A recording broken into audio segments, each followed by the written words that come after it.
The Lord be with you. I'm Deacon Keith Fournier, and our first reading is from the second book of Kings. Naaman, army commander to the king of Aram, was a man who enjoyed his master's respect and favor, since through him Yahweh had granted victory to the Aramaeans.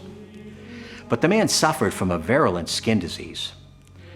Now, in one of the raids into Israelite territory, the Aramaeans had carried off a little girl who became a servant of Naaman's wife. She said to her mistress, "If only my master would approach the prophet of Samaria, he would cure him of his skin disease." Naaman went and told his master, "This and this," he reported, "is what the girl from Israel has said." "Go by all means," said the king of Aram. "I will send a letter to the king of Israel." So Naaman left, taking with him 10 talents of silver, 6,000 shekels of gold, and 10 festal robes. He presented the letter to the king of Israel.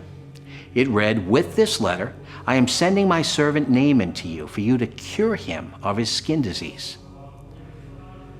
When the king of Israel read the letter, he tore his clothes. "Am I a god to give death and life?" he said. "For him to send a man to me and ask me to cure him of his skin disease? Listen to this and take note of it, and see how he intends to pick a quarrel with me." When Elisha heard that the king of Israel had torn his clothes, he sent word to the king, "Why have you torn your clothes? Let him come to me, and he will find there is a prophet in Israel." So Naaman came with his team and chariot and drew up to the door of Elisha's house, and Elisha sent a messenger to say to him, "Go and bathe 7 times in the Jordan, and your flesh will become clean once more."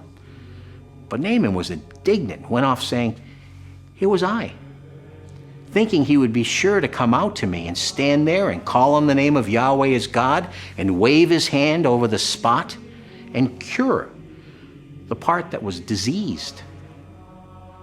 Surely, Abana and Parpa, the rivers of Damascus are better than any water in Israel.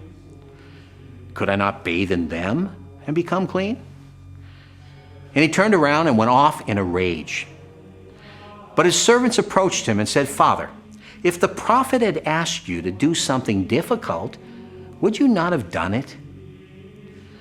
All the more reason then, when he says to you, 'Bathe and you will become clean.'" So he went down and immersed himself 7 times in the Jordan, as Elisha had told him to do. And his flesh became clean once more, like the flesh of a little child. Returning to Elisha with his whole escort, he went in and, presenting himself, said, "Now I know that there is no God anywhere on earth except in Israel.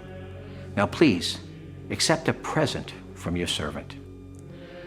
Our responsorial psalm is from Psalm 42. "I thirst for God, the living God. When shall I go to see the face of God? I have no food but tears day and night, as all day long I am taunted. Where is your God? Send out your light and your truth. They shall be my guide to lead me to your holy mountain, to the place where you dwell. Then I shall go to the altar of God, to the God of my joy. I will rejoice and praise you on the harp, O God, my God." A reading from the Holy Gospel according to St. Luke. And he went on, "In truth, I tell you, no prophet is ever accepted in his own country. There were many widows in Israel, I can assure you, in Elijah's day, when heaven remained shut for 3 years and 6 months, and a great famine raged throughout the land. But Elijah was not sent to any of these. He was sent to a widow at Zarephath, a town in Sidonia. And in the prophet Elisha's time, there were many suffering from virulent skin diseases in Israel. But none of these was cured, only Naaman the Syrian. When they heard this, everyone in the synagogue was enraged. They sprang to their feet and hustled him out of the town. And they took him up to the brow of the hill their town was built on, intending to throw him off the cliff. but he passed straight through the crowd and walked away. The Gospel of the Lord.